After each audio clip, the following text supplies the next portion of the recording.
तो जय हिंद बच्चों, लेकर आ चुका मैं आप लोगों के लिए क्लास 10th मैथमेटिक्स से आपके पास डे 9 का वीडियो, जहां पे आज हम डिस्कस करने वाले हैं no doubt ratio and proportion chapter के कॉन्सेप्ट्स को। देखिए यहाँ पे चीज़ों को आपको ये समझना पड़ेगा कि रेशियो हमारे सिलेबस में है ही नहीं इस बार, तो हमें क्या करना है, प्रोपोर्शन। यस, तो लेट्स स्टार्ट विथ प्रोपोर्शन। अब प्रोपोर्शन भैया होता क्या है, तो सबसे पहले प्रोपोर्शन को समझने के लिए आपको एक छोटा सा कंसेप्ट समझना पड़ेगा, वही रेशियो वाली। देखिए रेशियो का मतलब अगर टू सेम क्वांटिटी है, टू सेम क्वांटिटी, तो उनका रेशियो जो है ना, रेशियो का आपको अपॉन में लिख सकते हो। जैसे कि आपको मैंने बोला भैया, मान लेते हैं कि मेरा जो मास है वो है आपके पास 60 kg, ठीक है, और आपका जो मास है वो मान लेते हैं लेट से 50 kg, ठीक है। इनको हमें अपॉन में रखना है आपने, ये मास 1 है, ये मास 2 है, तो हमारा मास का रेशियो चाहिए, तो m1 अपॉन में m2, ठीक है। तो ये कितना हो जाएगा, 60 kg m1 और 50 kg m2। अब चीज़ों को समझिएगा, यूनिट सेम है दोनों का, इसीलिए सेम क्वांटिटी, ध्यान रखिएगा। 0 से 0 को उड़ा दीजिए, कितना बचा, 6 अपॉन में 5, हमेशा यूनिट सेम होना चाहिए। तो हम इसको बोलते हैं कि हमारा जो मास है उसका जो रेशियो है वो 6:5 है। समझ में आई इतनी बात, डन है। अब ध्यान समझिएगा प्रोपोर्शन क्या होता है। अब ये प्रोपोर्शन की क्या कहानी है, देखिए अगर आपके पास दो रेशियो है, दो रेशियो की बात करते हैं, अगर दो रेशियो इक्वल होते हैं ना तो उनको हम प्रोपोर्शन कहते हैं। टू अगर दो रेशियो होते हैं, अगर आपके पास इक्वल आ जाए तो उनको हम प्रोपोर्शन के नाम से जानते हैं। समझाता हूँ कैसे।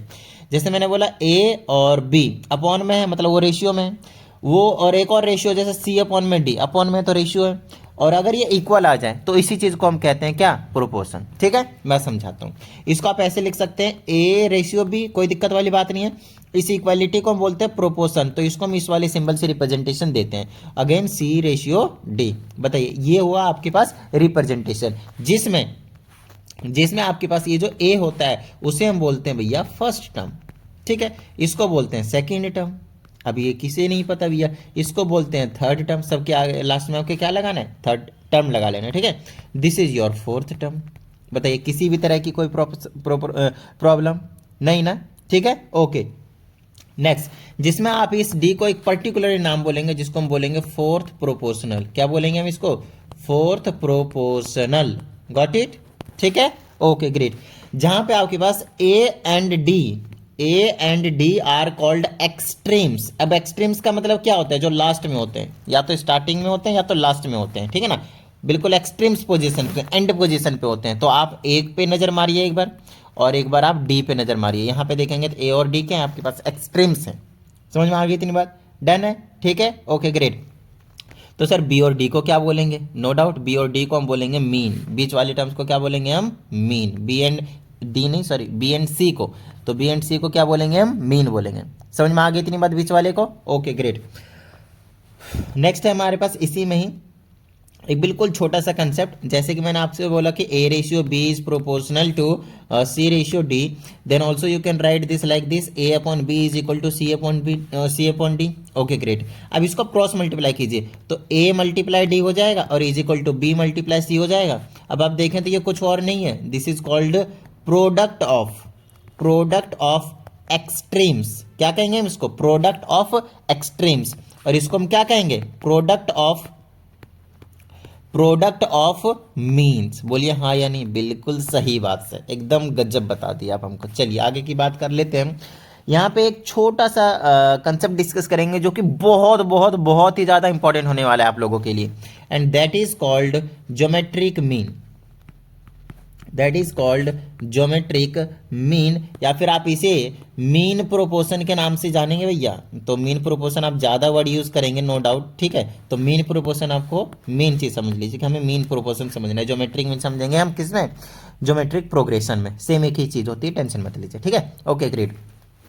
अब मीन प्रोपोर्शन का क्या मतलब है, देखिए अगर आपके पास क्या कहते हैं, मीन प्रोपोर्शन के लिए पहले आपको थोड़ा सा कॉन्टिन्यूड प्रोपोर्शन यार समझाना पड़ेगा मुझे, तो थोड़ा सा यहीं पे समझ लेते हैं। पहले हम कॉन्टिन्यूड प्रोपोर्शन, इसके लिए स्पेस छोड़ते हैं, इसको बाद में समझेंगे। पहले हमें कॉन्टिन्यूड प्रोपोर्शन समझना पड़ेगा, वैसे मज़ा नहीं आएगा, ठीक है ना।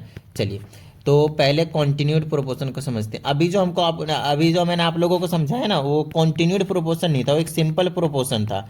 अब कॉन्टिन्यूड प्रोपोर्शन का क्या मतलब है वो समझाता हूँ। पहले एक सिंपल वाले का मतलब और थोड़ा सा और अच्छे से बता दूँ। जैसे मैंने आपसे बोला कि ए है, फिर बी है ना, और ये कुछ इस तरीके से था, है ना,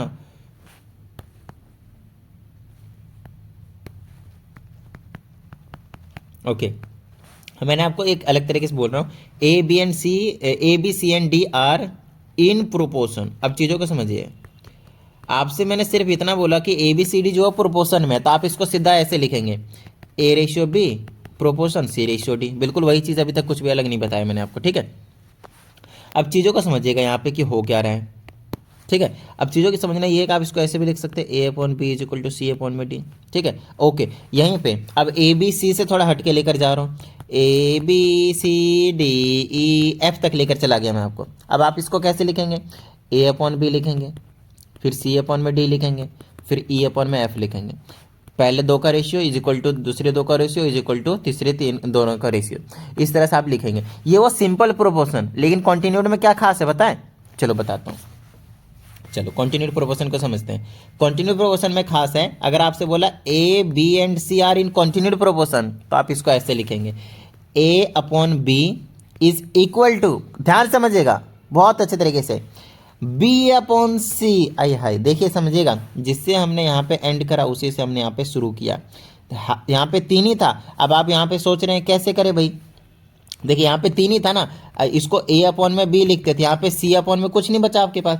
तो जब भी इस केस में आपको हमेशा कॉन्टिन्यूड प्रोपोर्शन कहा जाएगा, कॉन्टिन्यूड, तो बीच वाला कॉमन हो जाता है, पहले वाले रेशियो में भी आ जाएगा और दूसरे वाले रेशियो में भी आ जाएगा। तो ए अपॉन बी और दूसरे केस में बी अपॉन सी। यहाँ तक बात समझ में आई, इसको बोलते हैं कॉन्टिन्यूड प्रोपोर्शन। Got it. चलिए अगले की बात कर लेते हैं।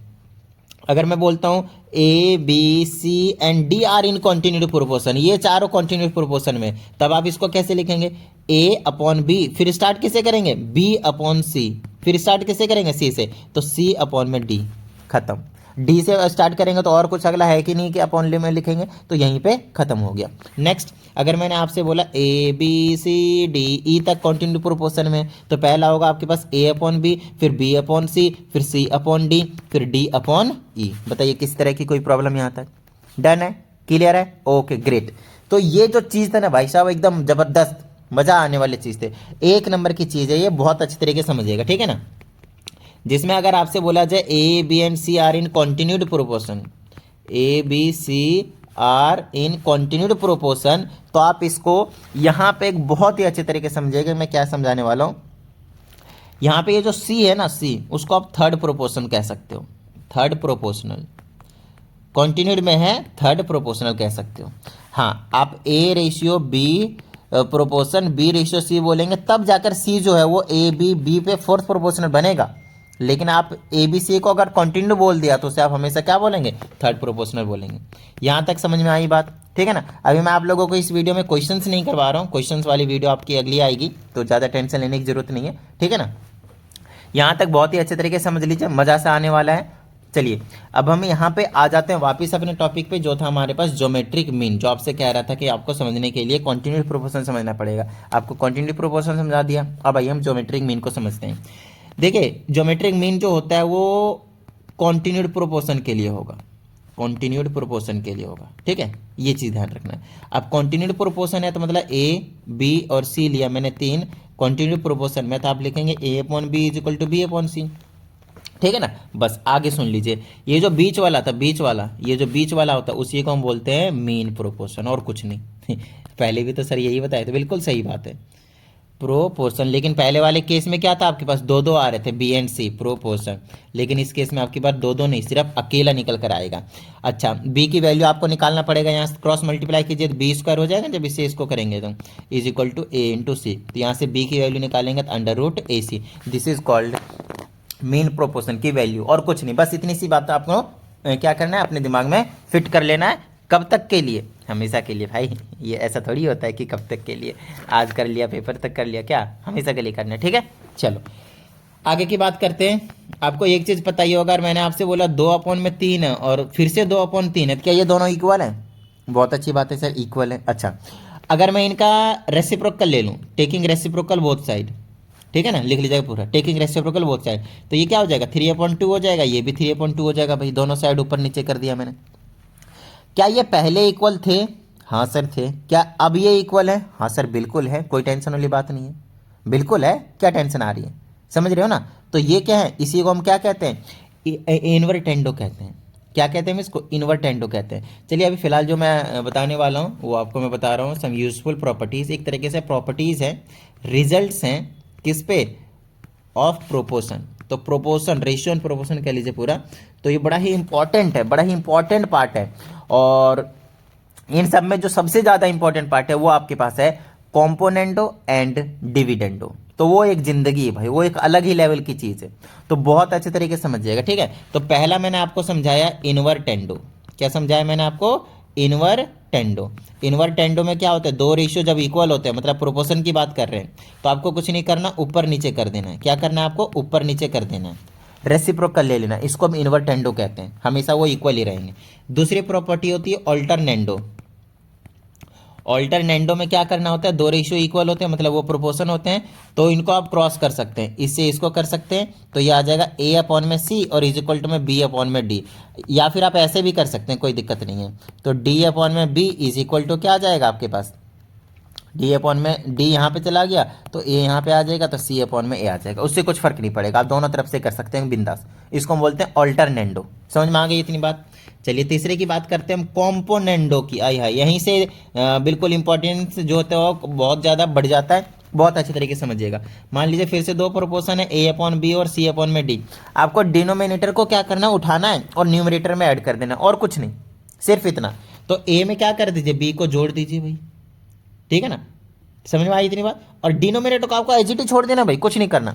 नेक्स्ट चीज, सी में क्या करना है, डी को छोड़ देना है और डी को न्यूमरेटर को, सॉरी डिनोमिनेटर को एजिटी छोड़ देना है। इसको बोलते हैं हम कॉम्पोनेंटो। फॉर एग्जांपल 2/3 और 2/3 इक्वल रेशियो थे, डिनोमिनेटर को उठा ऊपर जोड़ दो, तो 2 + 3 हो जाएगा, नीचे वाला एज इट इज, फिर 2 + 3 हो जाएगा, नीचे वाला एज इट इज। 2 और 3 कितना हो गया, 5/3, और इधर भी कितना हो जाएगा, 5/3। अभी भी ये इक्वल है, कोई दिक्कत नहीं, ठीक है ना। चलिए नेक्स्ट की बात कर लेते हैं हम, यहाँ पे बहुत ही अच्छे तरीके से समझिएगा, ठीक है। डिविडेंडो, फिर से आपके पास दो रेशियो हमने इक्वल ले लिए, यहाँ पे क्या करना है भाई, आपके ऊपर माइनस करना है। आई है कॉम्पोनेंडो में प्लस, डिविडेंडो में माइनस, तो ये आ जाएगा a माइनस बी अपॉन में B is equal to C minus D upon में डी। खत्म बात, झक्कास। और अब जो बताने जा रहा हूं, very very very very very very very very very infinity तक, और फिर इंपॉर्टेंट, क्योंकि अब जो मैं आप लोगों को बताने जा रहा हूं वो है कॉम्पोनेंडो एंड डिविडेंडो। 100% लिख कर ले लीजिए, कॉम्पोनेंडो और डिविडेंडो दोनों साथ में अप्लाई करना पड़ेगा, और इसके बेस पे आपके पेपर में एक क्वेश्चन इधर 3 मार्क्स का नहीं तो 4 मार्क्स का फिक्स है, आएगा ही आएगा, गारंटी है। समझ में आ गई इतनी बात, डन है, ठीक है। चलिए समझ लेते हैं इसको। उम्मीद करता हूँ आप सभी के जो क्लासेस है बिल्कुल मस्त चल रहे होंगे, सब कुछ सही से समझ में आ रहा होगा।